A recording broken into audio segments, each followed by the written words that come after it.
Today we're going to look over a rather, I think, interesting blog because this sets up a lot of interesting things that we've been talking about consistently over the past couple of months. And this is the Berg Brexit blog. Now, Berg is a big, what's the best way to describe them? They're like a big organisation of HR professionals throughout Europe. And I can't remember what Berg actually stands for. But yeah, never mind. It's the Berg Brexit blog. That's not what we're here to talk about, the acronyms for them. But, so, the blog that we're going to go through is no deal is still looks likely. And I have to agree. I think that was the intended destination of a lot of Brexiteers from day one. And they are going to lay out, I think, a very good case for that. And I think, that was the case. I've talked about it before, about the historical event called the March of Grace that took place in the Tudor period of this country. The marchers initially got what they wanted, concessions from the king, and then started to push for more and more and more radical things. Of course, the Henry VIII didn't really like that, so they got put down very hard. Of course, we don't live in those times anymore, and much to Theresa May's wish that she could have had some similar powers, and again, the whole referendum was indeed meant to try and deal with the ERG, again, failed spectacularly, and all the moderates in the Tory party that recognise, yes, we need to be in the EU and we recognise how important regulations are to this country, have been slowly just swept out of the party. And now the party is in the thrall of not only just the ERG, but also some very, shall we say, interesting members from the Revolutionary Communist Party. Yeah, and who'd have thought that the Tory party would be uniting with people from those backgrounds? And then, of course, the classic of these people is, we used to be leftists, but then we saw the right, and we are now on the right way. And of course, it's that classic, you see it all over the internet these days, of the quote, the people who were former leftists and they're now right wing, but they're making rather a lot of money being that. So, anyway, but let's get into the blog. So, a week or so ago, I came across a tweet from Simon Fraser, whose Twitter profile says, Managing partner Flint Global, Vice Chair Chatham House, was PermSec UK Foreign Office Business Department Chief and Deputy Staff EU Trade Commissioner. A person, therefore, of some considerable substance and experience. And this was his tweet. A good moment after downbeat official comment on the latest Brexit talks, to remind ourselves just how extraordinary a failure of successive governments it will be if the UK leaves the EU after 4.5 years of negotiation with no agreement on the future relationship. Which prompts the question, was an agreement ever possible?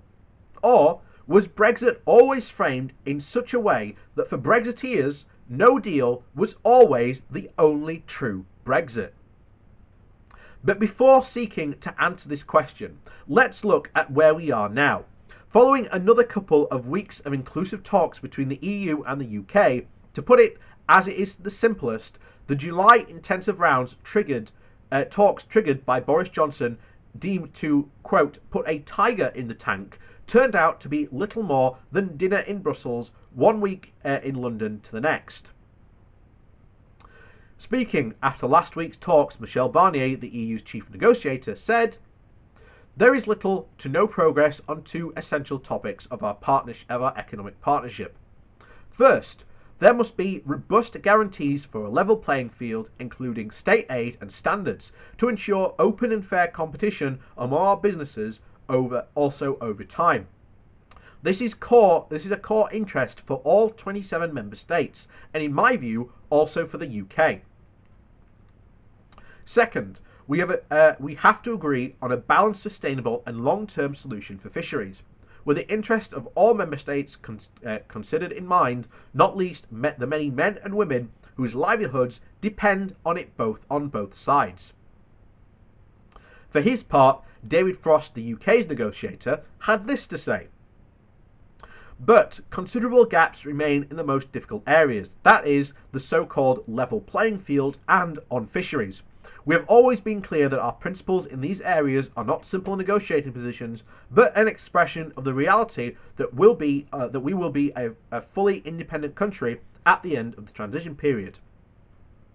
All of which led Bloomberg to report that German industry says Brexit talks failure is almost inevitable. A top German industrial official said that the failure of the talks between the European Union and the UK over a future relationship is almost inevitable, and warned of economic disaster. There are too many outstanding issues for them to be resolved in the time and the companies on both sides of the English Channel, and should prepare for bilateral trade without an agreement under WTO rules.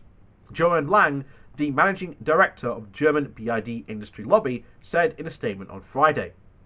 German industry does not expect the UK to complete the infrastructure for cross-border trade in time, Lang added. Companies face a threat of a new tariffs and additional bureaucracy and an economic disaster.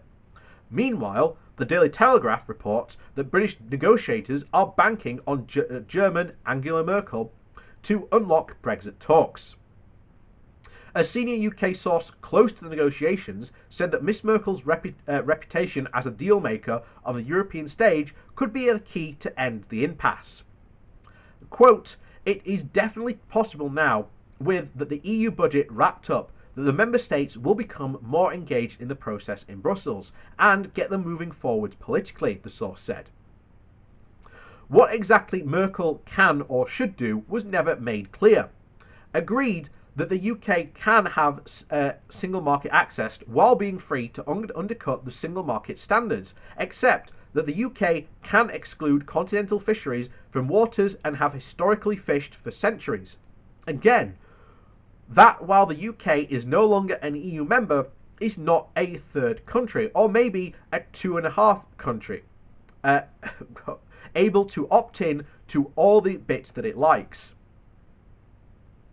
At the same time, an opinion piece in the Telegraph called the high-handed, patronising and proactive Barnier to be fired and replaced by someone more accommodating to the UK, as if Barnier was a one-man band single-handedly blocking Brexit Britain from getting the trade deal with the EU that it deserves. Barnier represents the settled views of the EU 27. The Brexit commentarianist simply cannot comprehend that the EU is not going to bend itself out of shape to accommodate a departed member. Take the two Telegraph pieces together, and what you get is a belief that it is a Frenchman who is blocking the deal, but a German woman who will come to the UK's rescue, which of course neglects the simple fact that all 27 EU countries have a veto on any UK-EU deal, as does the European Parliament.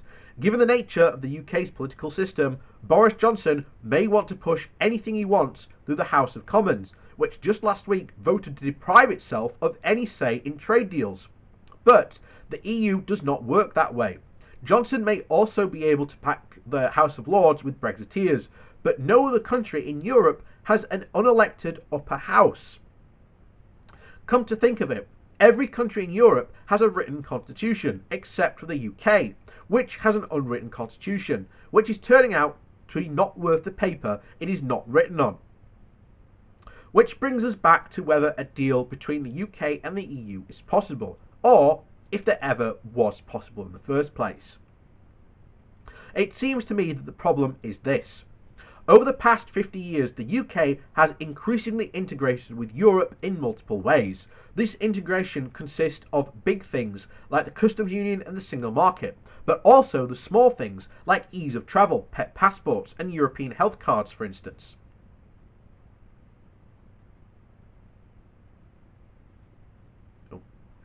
And of course, the common membership of the European Union of both Ireland and the UK facilitated the peace process in Northern Ireland, a borderless island in a borderless Europe.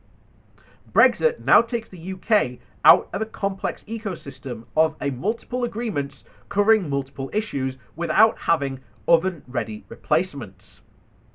I have never been convinced that the UK government ministers have ever fully grasped the full extent of what taking the UK out of the EU ecosystem will actually mean in practice for both businesses and its citizens. To take one example, data transfers are critical to everything we do today. 2 weeks ago, in the Schramm's second judgment, the Court of Justice of the European Union ruled that the transfer of personal data to the US by economic operators was close to legally impossible because of concerns over the US security state. Companies that continue to transfer personal data to the US now run the risk of fines of up to 4% of the global turnover or a €20 million fine, whichever is greater. As for Johnson,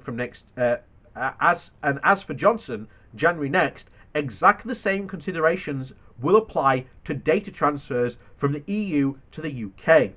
While UK newspapers are full of talk about lorry parks in Kent, there is barely a mention outside of the specialist trade press or the consequences of the UK of the Siemens 2 judgment. And yet, a pipeline on the data superhighway will be more consequential for the UK economy than trucks queued on the M20. And that's, again, something that we haven't talked about, which, again, is incredibly interesting, because you could see companies that currently keep their data here are all going to move to the EU. That will be huge. And again, has that ever been talked about in Parliament? Not once. Not once. The UK has never been outside the EU's single data space. That data space was created while the UK was an EU member because the digital economy was only created within the past 20 years. EU data protection regulations provided a safe and secure framework for allowing the data to be transferred freely between the EU member states and its controlling third countries to export. Until now, the UK government had assumed that the UK would get data adequacy decisions from the EU Commission, which would allow data to continue to flow freely across the channel. But even if Brexit meant that the UK would be outside the EU's data architecture and decision-making process, Siemens 2 has voided all such assumptions. Where is the contingency planning for the potential absence of adequacy of this adjudicated decision now that the standard contractual clauses are also in the high risk, a way of transferring data to countries with overreaching data gathering regimes run by the security services? What thought has been given to the consequences of a digital border between the UK and the EU? Now, in my opinion, erecting such a digital border is not in the interest of either the UK or the EU. But it does not mean that it will not happen. Schrems 2, I think that's how you say it, more or less just put up that border in place between the EU and the US. It will do the same when it comes to the EU and the UK, which explains the lack of foresight, this lack of preparedness. One of the key Brexit texts is change or go. How Britain will gain influence and prosper outside the unreformed EU.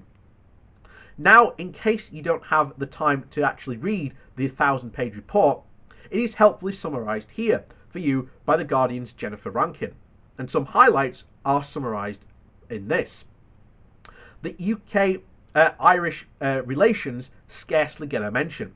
The EU would agree to negotiate a new trading relationship before triggering of Article 50. The UK would have a deal in its back pocket before the formal processes of leaving the EU can actually begin. The UK could enjoy a common market relationship with the EU even if it did not sign a special deal after the exit.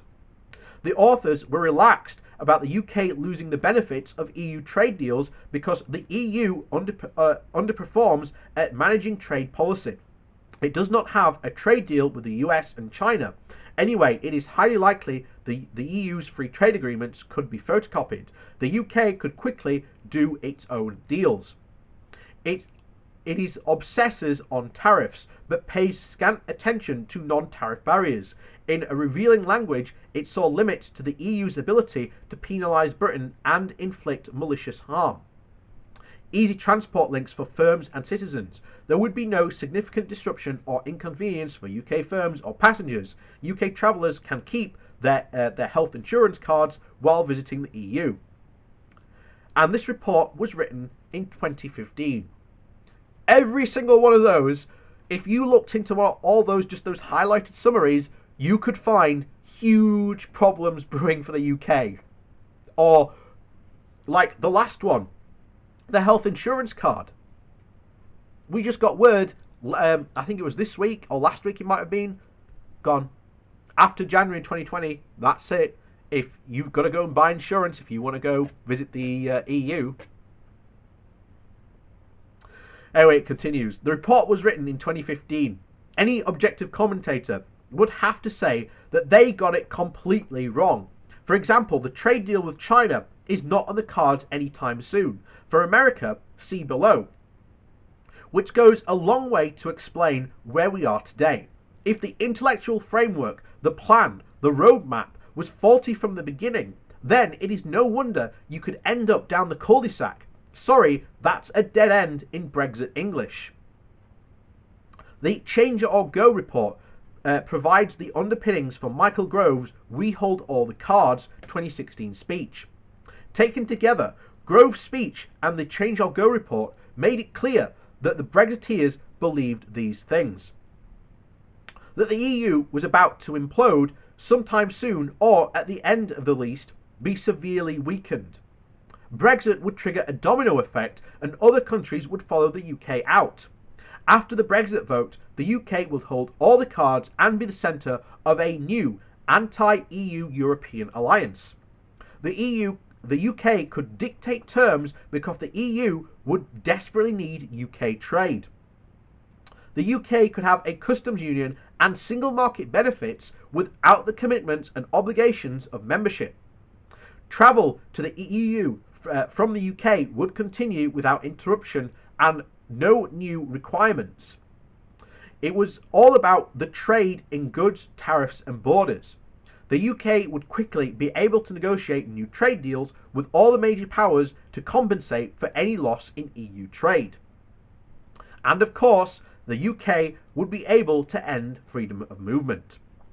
To put it simply, Brexiteers believed that the UK could be outside the EU with all the benefits of being in the EU, but with none of the costs or obligations, and also be free to go off and do deals with other countries as it saw fit. They did not need to do any planning because all they wanted would be handed to them on a plate by the shattered and demoralised EU. All upsides, no downside. Now, 5 months before the UK leaves the single market and the customs union, the same Michael Gove is overseeing the Let's Get Going, the government information campaign, which, as Chris Gray says, consists of a range of empty slogans about independence and opportunities ahead for a sovereign nation, tagged to a vague messages about preparing for this new start. It is only if you follow this up by looking at the government's website that it becomes clear that without a single exception, people and businesses need to prepare for something which will be worse, more cumbersome, more expensive, or even more limiting than now. And even as it raises many questions, it answers only about what you actually have to do about this. Far from the collapsing, the EU has actually grown stronger and more integrated, as Berin Lindgren noticed of the recent summit. Over the weekend, the EU27 negotiated a financial package that was completely unimaginable in February. The UK's absence helped, as no country was willing to veto. UK not even a ghost at the table. 1 year into his premiership, and he was grappling with a Russia report and a dash to Scotland to keep the union intact. Another round of Brexit negotiations made no protest. Attention and agenda of UK-EU politics diverging, and at a macro political level, Brexit happened this week. Brexit also believed that the election of President Trump would also help them create an Anglo-Saxon counterweight to an EU, an Anglosphere that would also pull in Canada, Australia, and New Zealand. That hasn't worked out either, as a trade deal with the US is on hold, and deals with Australia and New Zealand will be of minuscule economic value. And if Joe Biden is elected president in place of Trump, a US-UK trade deal may as well be the least of his priorities. So what do you do when the underlying assumption of the entire Brexit strategy that the UK's exit would strengthen the UK's hand and severely weaken the EU turns out to have been profoundly wrong? That the EU has not imploded, but instead it is the UK that is cracking. A rational actor would look for a reasonable way out. But, unfortunately, there are just too many on the wilder shores of Brexit who, because they drank the Kool-Aid and cannot see the changed circumstances, and still insist on a pure Brexit break from the EU. These are the ones in the Commons. There are even wilder ones outside the Commons. Johnson's team may well calculate that there is little political benefit for them signing a bare-bones trade deal with the EU, and any deal could easily shed his Commons majority, as Brexiteers shout, "Sell out." The Brexit rubber has hit the road, and there is little road left. And that's the situation we are in. And it just goes back to all the things. I mean, that entire report was just complete fantasies, but it just goes to show you how Brexit just was based on a complete fantasy.